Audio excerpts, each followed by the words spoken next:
While fans are cheering for the tight racing on track, Formula One is panicking behind closed doors. We are only 3 races into the 2026 regulations, and the sport has already entered emergency mode. Everyone is looking at the overtaking maneuvers, but no one noticed the invisible danger lurking in the software that could end the driver's life before the next corner. On April 9th, during the 5-week gap before the Miami Grand Prix, a secret summit is taking place. Technical directors, engine manufacturers, and the FIA are meeting to fix what went wrong. This isn't just a routine checkup. It is a desperate attempt to save the 2026 season from a total regulatory collapse. The urgency stems from a terrifying moment at Suzuka. Haas driver Ollie Bearman walked away from a violent crash, but the cause was chilling. It wasn't driver error or a mechanical failure. It was a 50 km/h speed differential on a straight, a direct result of the new energy recovery rules. Imagine being at full throttle while the car in front of you suddenly slows down as if it hit a wall. That's exactly what happened when Bearman's turbo kicked in while Colapinto's Alpine was harvesting energy. McLaren's Andrea Stella warned this would happen weeks ago. Now the sport has no choice but to listen. But the problems don't stop at safety. Qualifying, the pinnacle of driver skill, has turned into a math exam. Charles Leclerc recently admitted that the days of crazy Q3 laps are gone. Instead of attacking corners, drivers are now just babysitting algorithms to ensure they don't run out of battery. The most embarrassing issue for the FIA? The cars look broken on television. At the legendary 130R corner in Suzuka, cars were visibly slowing down mid-straight.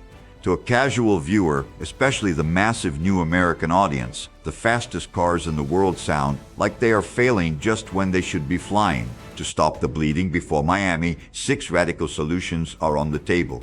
The first is the most logical, increasing the energy limit for superclipping. By allowing drivers to recover more power while at full throttle, they can eliminate those dangerous speed gaps that nearly caused a tragedy in Japan.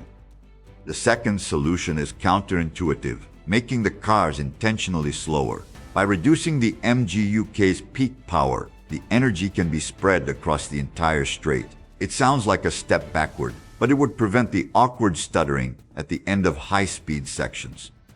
The third fix targets the qualifying math problem. The FIA is considering slashing the energy recovery limit from 9 megajoules to just 6. This would force teams to stop relying on complex software and put the control and the risk back into the hands of the drivers. Then there's the active aero strategy. By expanding the zones where cars can run in low drag mode, the battery doesn't have to work as hard. This could mean a return to the days of pure, unadulterated speed rather than the current energy-saving shuffle. The fifth solution is simple. Get rid of the algorithms.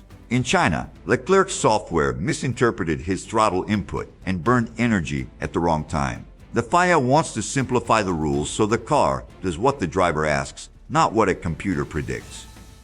But there is one thing that won't change. The 55-45 power split between the engine and the battery. It's too late for hardware changes in 2026. Any fix must be done via software, or the entire engine formula could face a reliability crisis that would bankrupt smaller teams. The deadline is brutal. Any agreement reached on April 9th must be coded, tested, and implemented by May 3rd for Miami. That's only 3 weeks to rewrite the rules of the world's most complex sport while navigating the FIA's heavy bureaucracy. The stakes couldn't be higher. Formula One is exploding in the United States, but if the product on track looks broken or slow in front of the Miami crowds, that momentum could vanish overnight. This emergency meeting isn't just about rules. It's about the sport's survival in its biggest market.